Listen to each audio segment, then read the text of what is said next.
Welcome to Have You Read It? The channel where we bring books to life, one summary at a time. Today we're discussing Hey, Hun, Sales, Sisterhood, Supremacy, and the Other Lies Behind Multi-Level Marketing by Emily Lynn Paulson. This book offers a deep dive into the world of MLMs, revealing the often hidden realities behind the promises of financial freedom and female empowerment. Paulson, a former top earner in an MLM, shares her personal journey, exposing the manipulative tactics, systemic issues, and cult-like behaviors that characterize these organizations.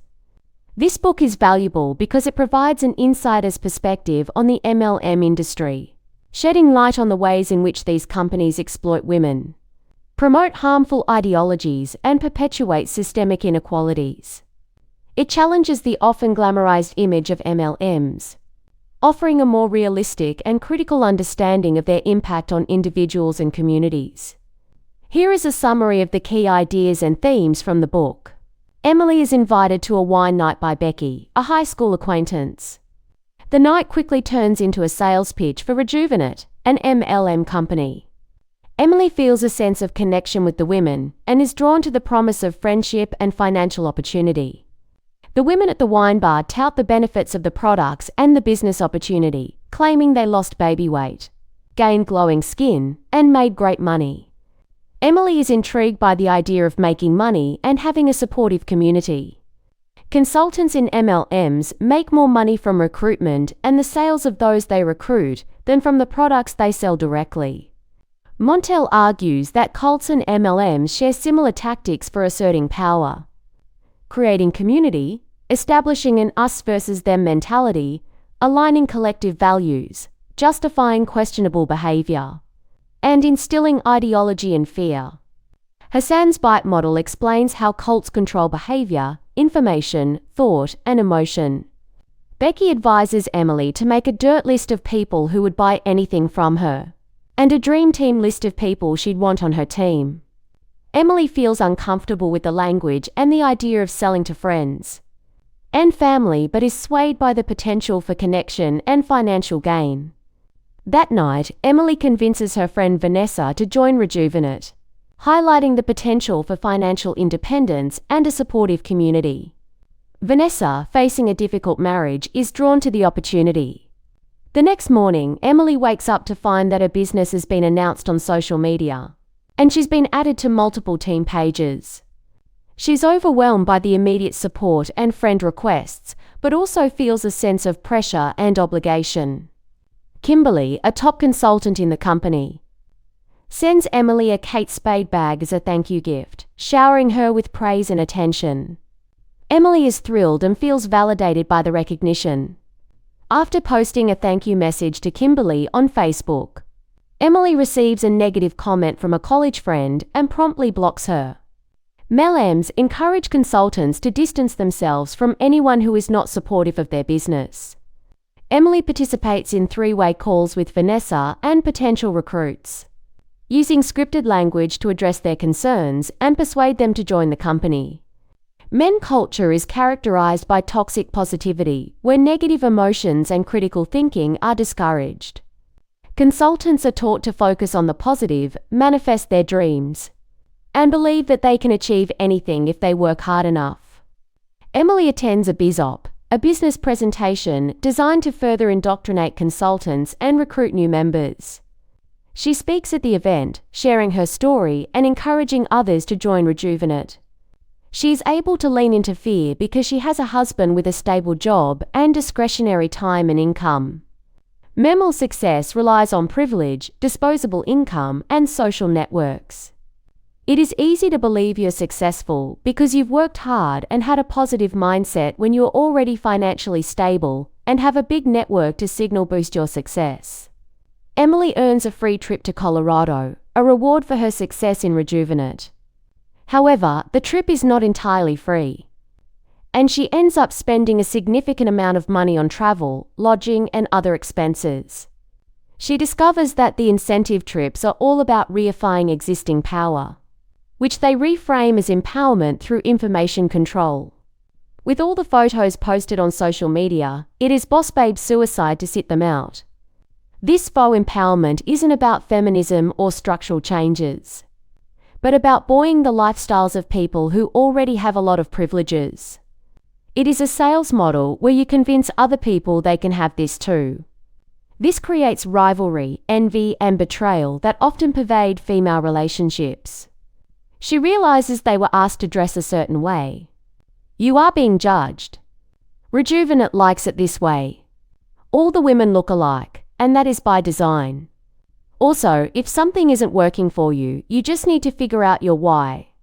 Upon arriving for the trip, she is guilted into putting business first when having to pay $10 for an entry fee and not getting to have time with the family.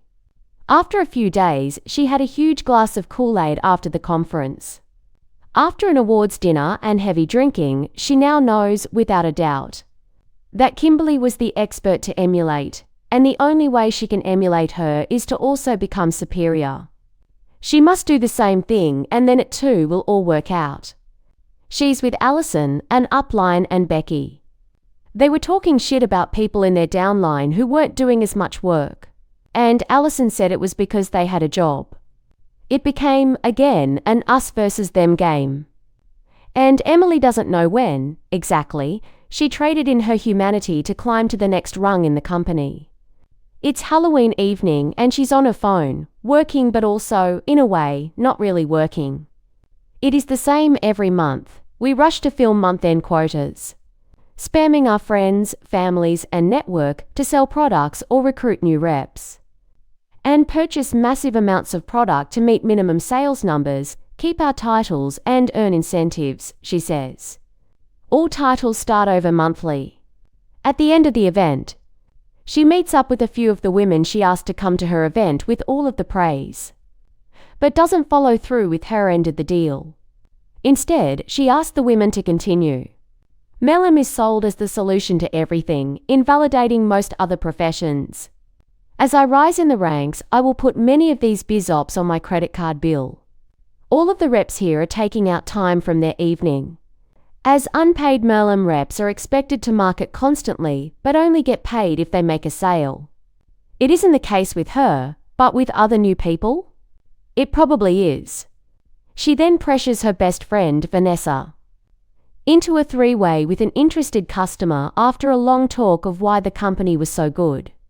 After finding new customers, her upline told her to fake it till you make it. She has to remind herself she has to spend money to make money. The breaking point hits when she doesn't hit the levels and remembers, as a mantra, the only way you can fail is when you give up. She tries not to worry, and the only thing she can think is this: if I can't make it here, where can I? I'm at a party that everyone dreams of, with gifts that people are going to want. Of course I can succeed. With years in the business, she ends up meeting some of the head people at corporate. There are things that, when you look back on them, she can't quite get over. All the stories she heard, which on the surface seemed okay, weren't. There were women making boatloads of money but not putting in a ton of work and instead just banking on their names. And those truly successful women never said much about their downline and how to really get those at the bottom up too. You're in the downline of the person you purchase from, Becky, but also in the downline of anyone else who makes money off me. It's a reverse family tree of sorts, I guess. Or a pyramid. She reflects on what she's being taught and asks herself, but fails to come to a conclusion as to whether or not a series of pyramid schemes are a little wrong. It's the constant pressure of all of the leaders always looking at the newest ways they can be earning more. But what about everyone else? I'm not making anything close to Kale's salary, but after years of sharing a joint account, I've opened my own checking account. It feels good to pay for things and know that I've earned it.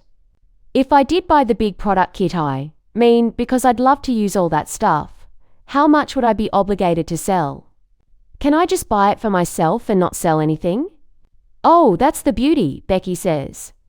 You can do as little or as much as you want. No minimums.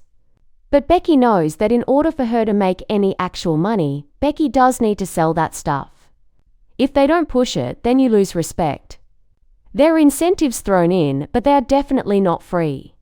In my case, Rejuvenate is giving a travel stipend for the airline ticket to come, but it's not quite cutting it. I realize that the cost of this trip is already eating up my commission. Here are the key takeaways from Hey Hun that sticks with you. MLMs often target women, particularly stay-at-home mothers, who are feeling isolated and are seeking community and purpose. MLMs employ specific methods to maintain control over their members, similar to cults, using the bite model behavior, information, thought, and emotional control. The vast majority of people who join MLMs lose money, with only a tiny fraction reaching the levels of success that are often advertised.